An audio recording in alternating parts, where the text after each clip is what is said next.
I'm not gonna make you read everything. A lot of times treatments will start with this little like, this is that, you know, we're going for something luxurious and fabulous and never before seen. Like almost every single treatment has a little blurb like that in the beginning. And then this is where, which is really important, which I love it when directors do this, they actually put the quotes of the songs when we're supposed to see the scenes. That gets really helpful when they are actually referencing a certain part of the song to like something I'm actually supposed to build, because that helps with my planning. When I'm building like 5 really intense sets like that, I know, okay, if they're shooting at 8 a.m. and they have, I'm not seeing this line and this scene until 5, I can make sure I have the 8 a.m. sets done, and then I can be working on this other stuff while they're shooting the other thing. So that is really helpful for those of you that want to write treatments. Also, visuals are the most important thing in treatments. I mean, they help me so much. Every now and then, sure, I'll get treatments that are just very, you know, broad and don't really give a lot of insight into what exactly they're looking for. But then at that point, that's when I get to be super creative and I get on the phone with the director and I'm like, okay, what about this, this, this, and this? But this is helpful and it makes the process go a bit faster, especially when you're in a time crunch and you don't have time to like shoot the shit with the director. Having the visuals, you know, is really helpful. I mean, you saw this exact shot, you know, in the set or in the music video. Which actually this was all green screen, so I didn't really have to do much for that, which was really nice. I was initially gonna have to build the clock, and that was one of those conversations where I was like, okay, I can build this clock, but then I'm not gonna have time to do this for the beauty store, or I'm not gonna have time to do this for, you know, the city block scene. And then we finalized at the end, okay, then this is the one thing in this video that can be done in post. Okay, so this is where they started talking about wanting the city setup. Notice how they really, this is the MCM setup. Here we go. Camera takes us inside where the girls are camouflaged into the couch. Think monochromatic yet invisible to the eye, rather body paint or wardrobe. The ladies are blended in with the sofa. So that MCM thing, when we were designing that was also a brand plug, and that was really hard because the brand all had to be facing the same way on all the wardrobe, and then the actual brand had to bleed into whatever like kind of thing I had in the background. So that was a struggle because I actually had to do measurements on the girls depending on like what their heights were to make sure that they blended into the wall perfectly, and we weren't having that many overlapping logos. So that was hard. This is actually a scene that got cut. Because it was another one of those conversations where it was a time and a money thing. Just to put it in perspective, you guys, I was on that set for 26 hours straight. I fell asleep underneath a chair for like 45 minutes, and that was the rest that I got that day. But it's a lot of times these directors will be really, really bold with their initial pitches.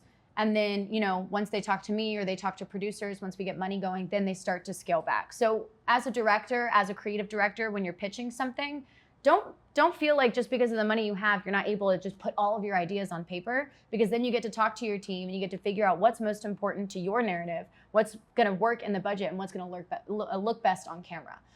It's really important to have, you know, give as many options as possible, because at this point, you know, it really sucks when I get a treatment from a director and they give me like 3 huge, really intense, really expensive sets. And I'm like, you got to come up with something smaller, and then maybe I can do 2 sets and then we can do something smaller. But if you're giving me just a bunch of really expensive stuff off the rip, it's going to be a not fun conversation when you're having to scale back on budget. You start with big stuff, but then have little inserts and stuff that can maybe make up for things that you're not able to afford, whether it's with time or with money.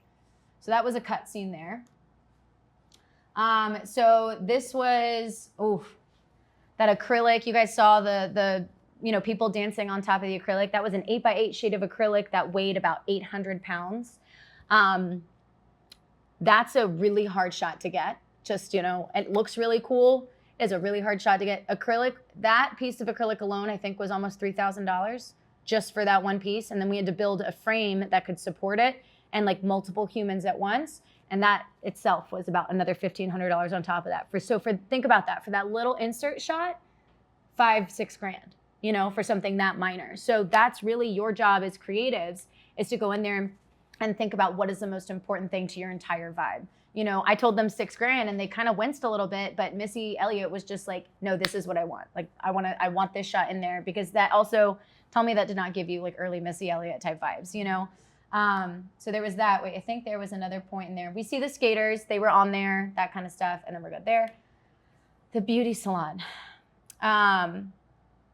That one killed me. That was a hard one. Especially since I am, white as hell and does not know what goes into a black, a black and brown, beauty store. Like that's not, I didn't know what was in there. So, I mean, I had luckily, a bunch of really amazing women on set with me that did frequent those beauty stores and were like, okay, these are the wigs you need. These are like the combs you need. I learned a lot about black hair that day. It was really cool. But, and that's the other thing is admitting, when you don't know how to do something and calling in people that do. The Michael Jackson reference. But this was actually where I got the inspiration for the windows. You see the two windows, and then in the actual final shot, there are the two windows on either side. And, I wanted people hanging out of those windows, because I wanted to make sure that I'm incorporating things from the treatment, into my final product. It was definitely, I'm compelled to literally go through my group text with the entire creative team, Missy included, of me sending, crazy person sketches. Because, you'll see, I'll do something as intense as, God, that was Family Feud. Okay, here's the one for initially we were gonna do life-size buildings for that initial scene.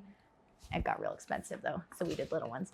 But, I'll be, as intense as something like this, when I'm doing a hospital scene, and then I'll go, as crappy as I was with the ones earlier. And there's certain points when, as, a director or producer, you have to realize, okay, the director's making changes. We have this amount of time. We're not going to get renders. We're not going to get brand new, like really thought out, colored, 2-scale sketches this late in the game. That is something that will stress out your art team. That will stress out your production team. And it makes things really, really difficult. So yeah, with this one, initially you saw there were probably 8 different layouts that I designed for that setup. And the one that we finalized on was the one that I did in blue highlighter in the bottom corner of a page that I'd already sketched on. So it doesn't always, keep in mind, it doesn't always have to be beautiful. Your biggest job, and arguably one of the most important things about my job, is selling it. If I can sit there and I can show you a sketch that probably isn't like super great and doesn't really explain a ton, but I can sit there and I can walk you through it and I can sell it to you, that's the most important thing. You have to learn how to talk to your clients. You have to learn how to paint a picture with words. And then, even if I don't have time to send everything out, then I send in, I'll go online, I'll look up, cityscape window, and I'll get a zoomed in picture, like I'm thinking this for this area. And like I said, another reference picture, this for this area. You don't always have to sketch everything out, but the more visual references you can provide when walking a client through this kind of stuff, the better it's gonna be. And then we have our cute little let's shoot slide at the end.